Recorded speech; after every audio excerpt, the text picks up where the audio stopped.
Welcome back to training number 2. Let us dive right in. We are going to be talking about decoding your protector system, which is one of the most missed things and the reason why I see a lot of people struggle over and over again. So this is a really important part of your system to understand. So before we start, just take a couple deep breaths. You can even reach your hands up.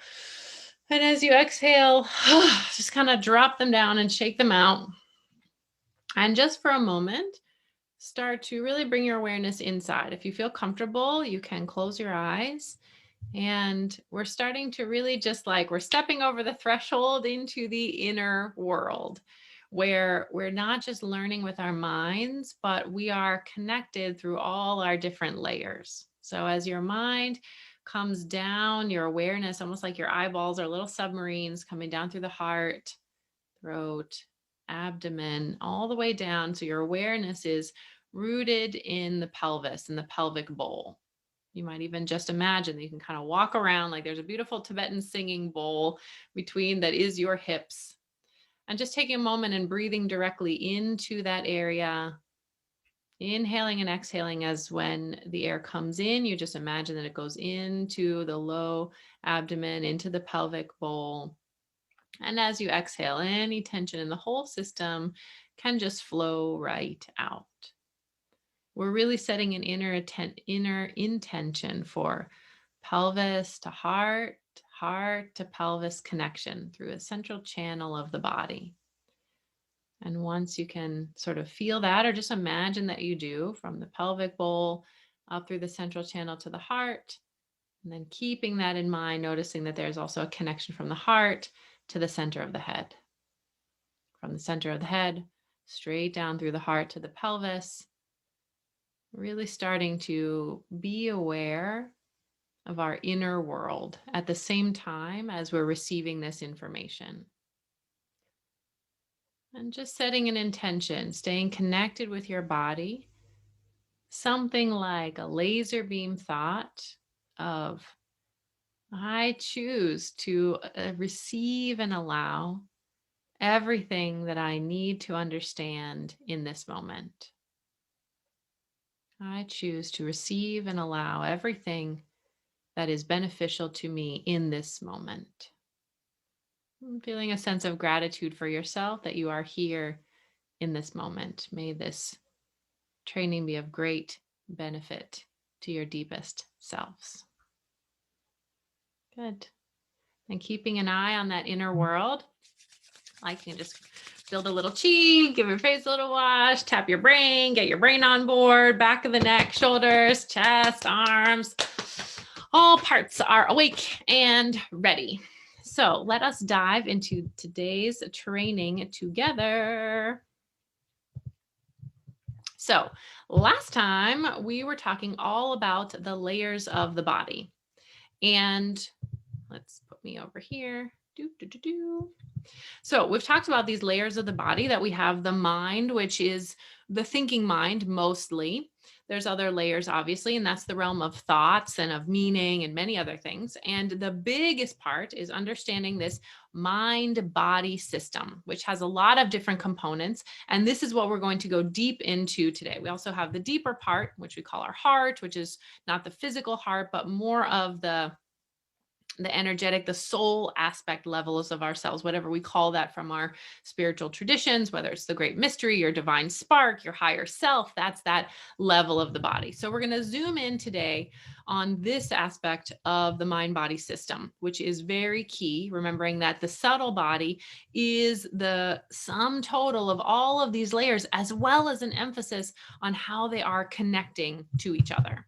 So what I want you to know for this video is that I often use the term the body with a capital B. So when I say the body, I am referring to this mind-body complex. I'm speaking to it as a whole system. So when I say the body, I don't mean the physical body. I mean the mind, body, soul, spirit, meridian system, organism, everything at this level. Is just a little mouthful to say that all. So whenever you hear me say the body, and it's usually the body with a capital B, it means I'm talking about this level. So when we have to, what we're going to talk about in this video is the protector system, which is a very important guiding aspect of the body. And it's part of the body, but it has its own function, and it really helps practically in getting results to understand how the protector system works. And to do that, you can see that it's sort of the leader in this realm of the body in terms of what we interact with to really affect change quickly. Whereas thoughts are sort of the realm that we're dealing with the mind is how we interface.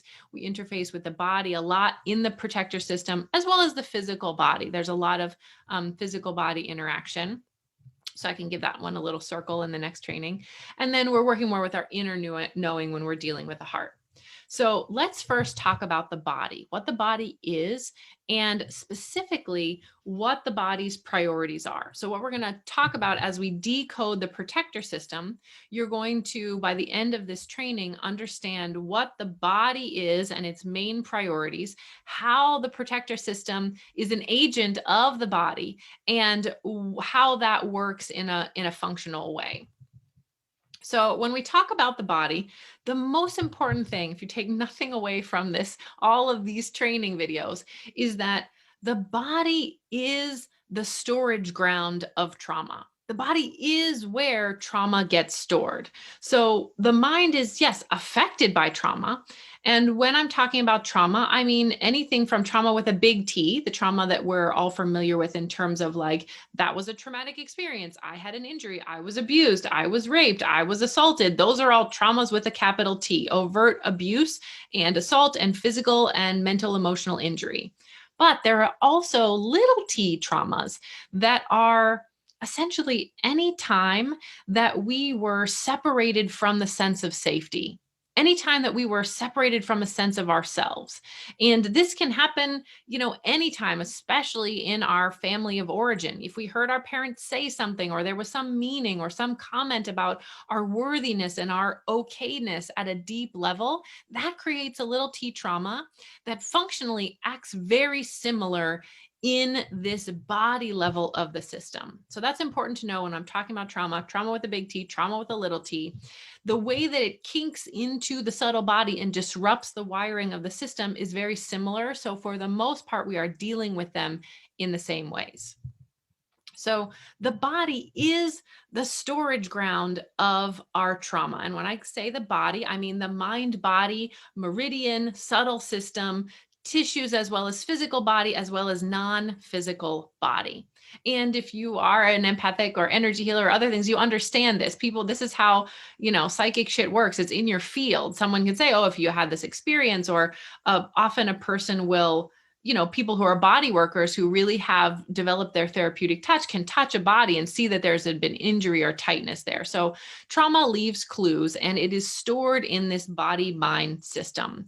In a deepest way, it's the part of ourselves. In Sanskrit, we call this the chitta, or the sort of sum total of all the impressions we've ever had, whether you, in your spiritual belief that that's from just this lifetime or from past lifetimes. If past lives don't fit in with your spiritual worldview, you can just understand it as genetics. We now know that even in the mitochondria, these powerhouses of our cells, that mitochondria has its own DNA. And our mitochondrial DNA is only inherited from our female family line.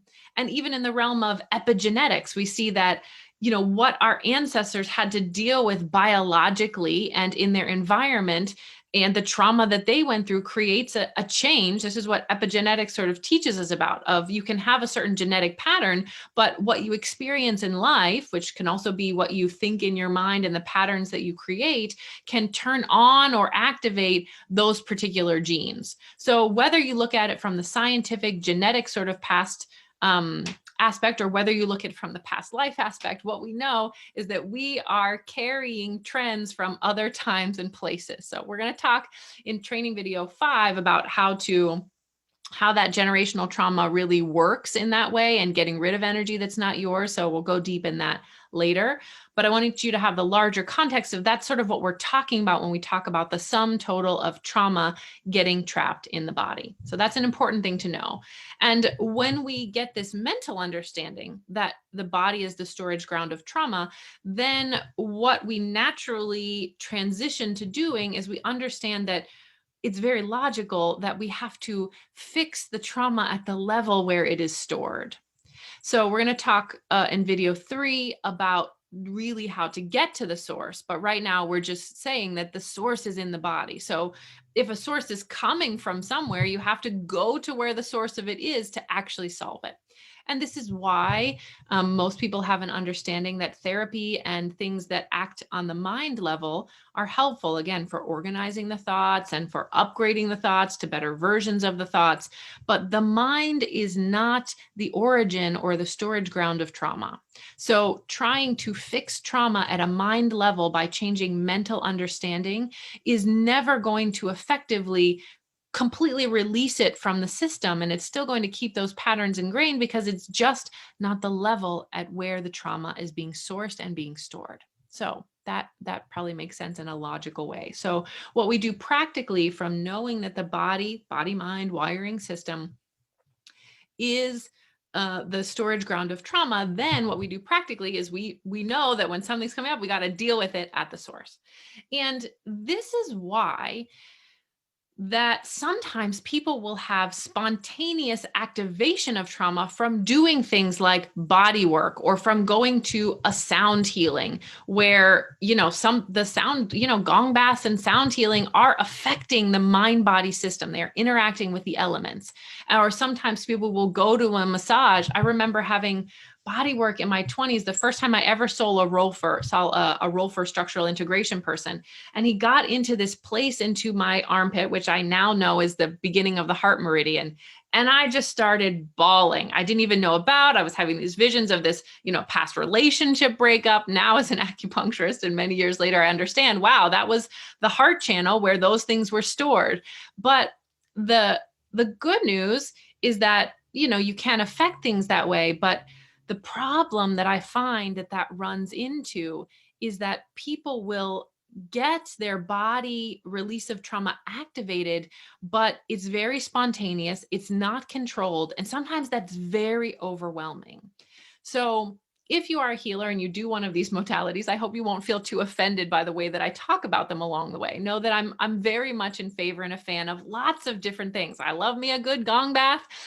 And as a clinician in a technical way, we also have to be careful at how we are encouraging people to go through their trauma. Because if you get your trauma triggered by doing some modality like a breathwork modality or something where you're doing heavy duty pranayama or some sort of intensive body work, sometimes, yes, it can release some stuff, but because you are not as in tuned and working with how all of the wiring works together, you are not able to control and support the person in coming out. It just comes out as a big fucking volcano.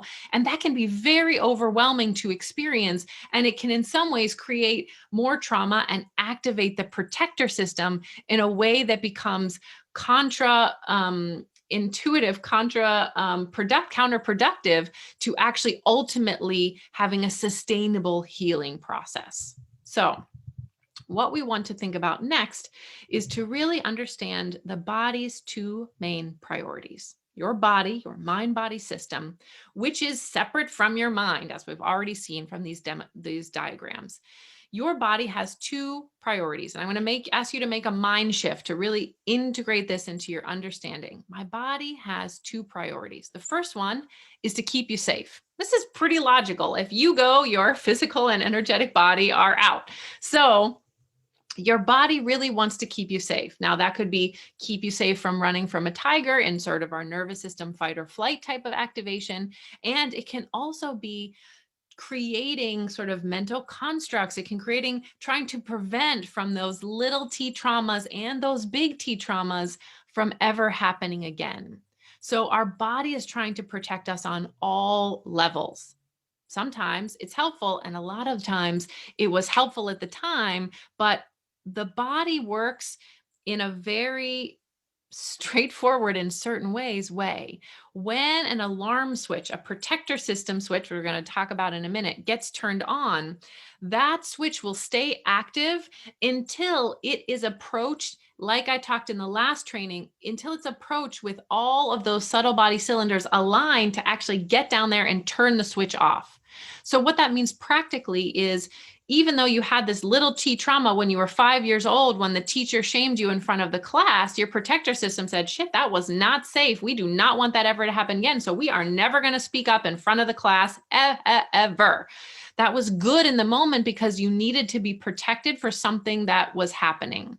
The problem is that once that switch gets off, even though we're now 20, 30 years later and we need to give a presentation in front of our colleagues, that switch is still active because the protector system has its own way of working, and it will not be able to turn off the switch until you approach it and align all of the subtle body techniques to get down there, see where the source is, and actually turn the switch off.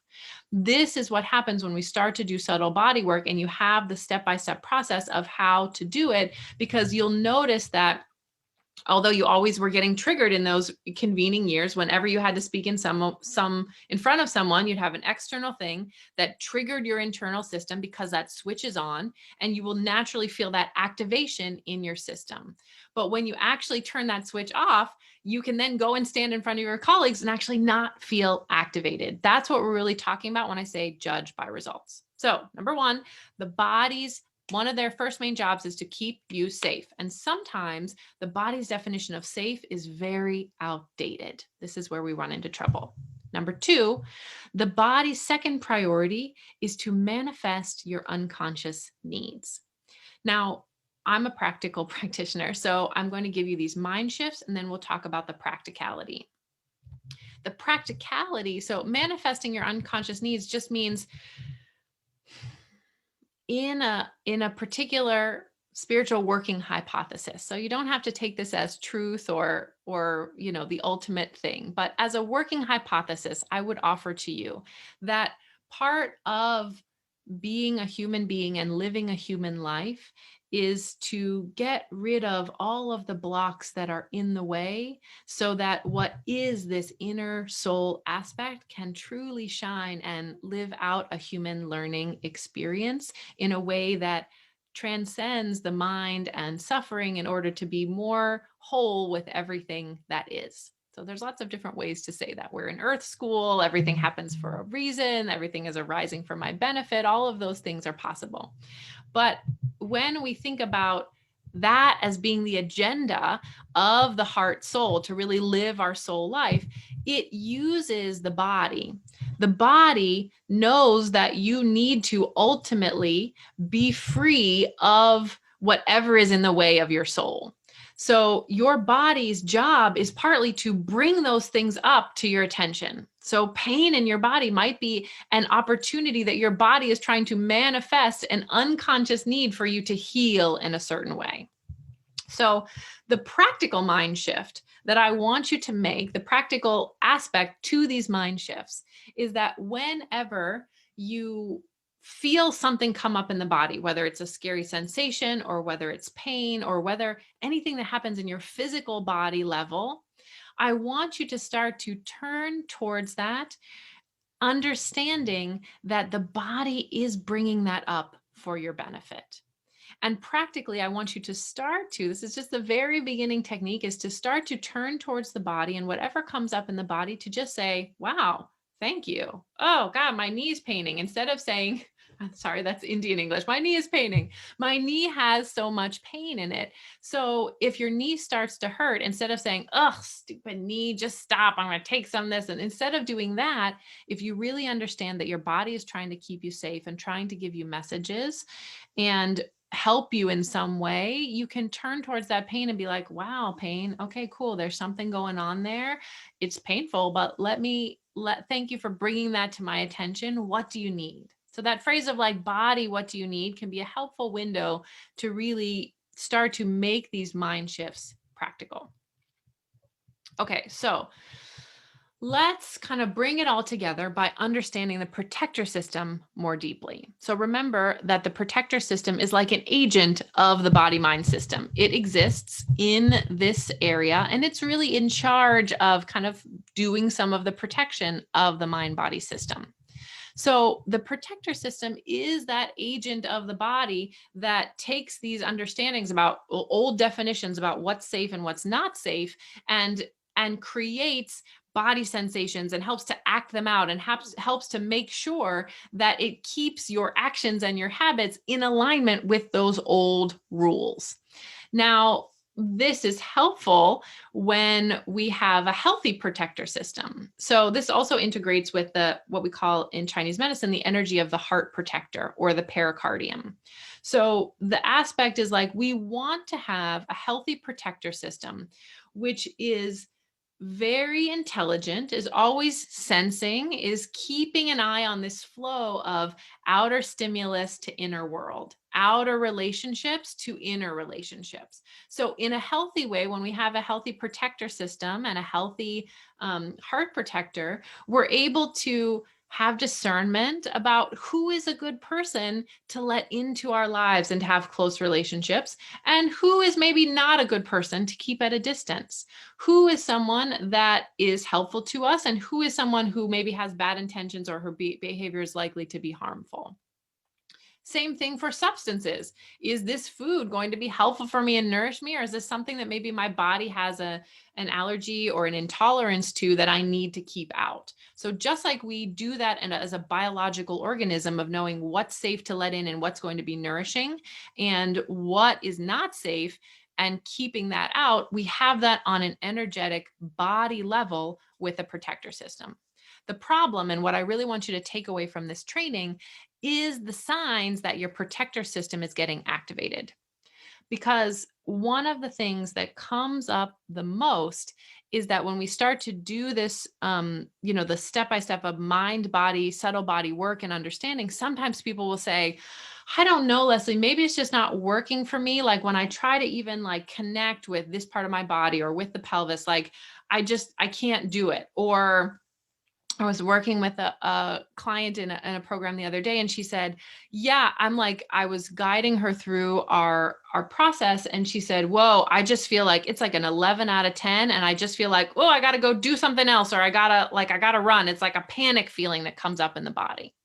So what you'll start to notice is that you'll start to see that some of the reactions that come up in your body and even in your mind, because remember the body can affect the mind in a really strong way. So the body, as in the mind body system, affects the mind in a really strong way. So the protector system will send signals to the mind and will create the mind to think certain things or to make up certain meanings.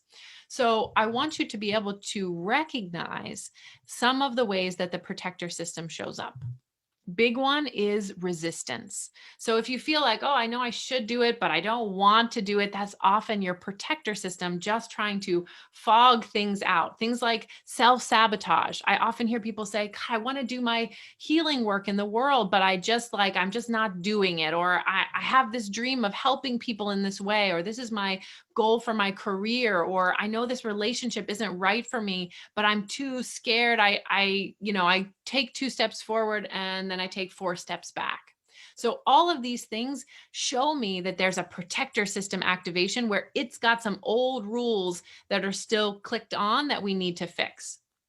The good news is that when the protector system is healed and this wiring is restored to a healthy way, you start to notice that actually the things that were there are just become a lot easier to do the things that you've always known that you wanted to do.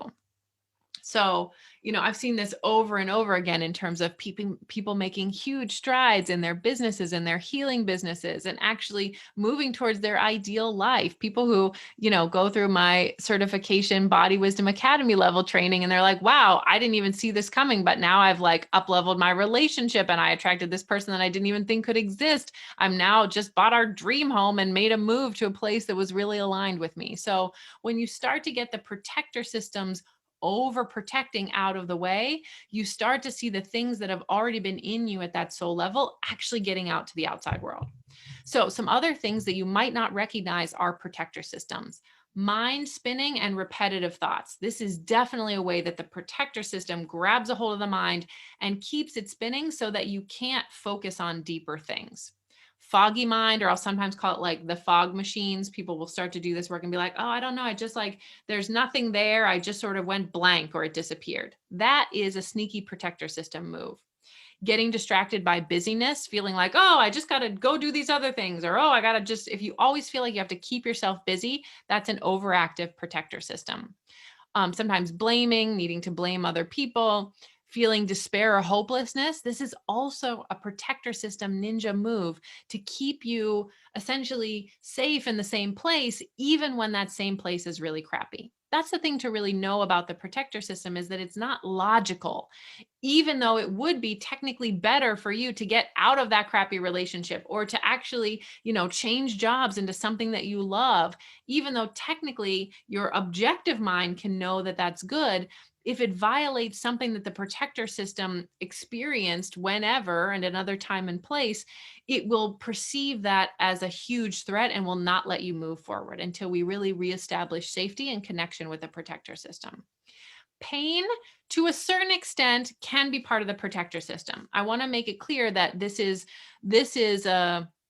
a varied thing. I'm not, I've been a body level integrated health clinician for many years. So there's many different aspects of pain. So there can be biological issues, you can have structural issues, but a certain percentage of most pain has some aspect, especially chronic pain. The more chronic it gets, the more protector system-y it's usually intertwined in there. But pain to a certain extent can have an aspect of the protector system. And also one that people often don't recognize is this feeling of like, oh, I just need more knowledge before I'm ready. This constant sort of self-help drive of like, I need to know, more and then I'll be ready. And then you do that training and you're like, oh, but I need to know this and then I'll be ready. So really that is just a sneaky kind of thing of what it's really about. And it's more of just a protector system trying to keep you in the same place.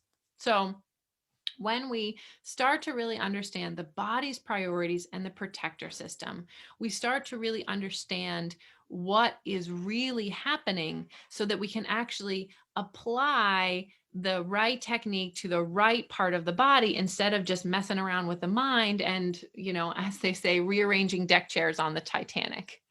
So, what we're going to talk about tomorrow is really going deep, or in the next training, is to go deep into tracing things to the source. Because the thing that we notice, and I was just working with someone yesterday in our certification program, and she was saying, she's been a therapist, she's a very smart woman, she's very sensitive, she's been an empath all her life, she's a trained counselor, and she was saying, this stuff with like food. I always try to get on a diet and then I fall off, and I've been putting on some weight and I beat myself up, and what do I need to do, Leslie, health wise? You have a health practitioner background. What should I do about this? So she was looking for strategies. But what happened actually is, as we started to do the work, we really uncovered that it wasn't about the thing on the surface, that this was actually an overactive protector system that was happening. And by the end of the time of working together, her takeaway from that time was, oh, wow, I really see that this actually isn't even about the thing on the surface. This was actually just my protector system freaking out about certain things. And now I have a totally different perspective about really how to make change and to finally get out of that cycle. So the thing I want you to take away from this training is to remember that when we have something in the mind, or we have something that is coming up, it's coming from generally something that is stored in the ground of the body. And we need to actually deal with it at the level of the protector system and the body, because dealing with it there will get closer to the root and actually dissolve it. That's what we're going to be going deep in tomorrow, tracing things to the source. So thanks for watching. Let me know below, what was your takeaway from this training? And I'm looking forward to seeing you in the next training.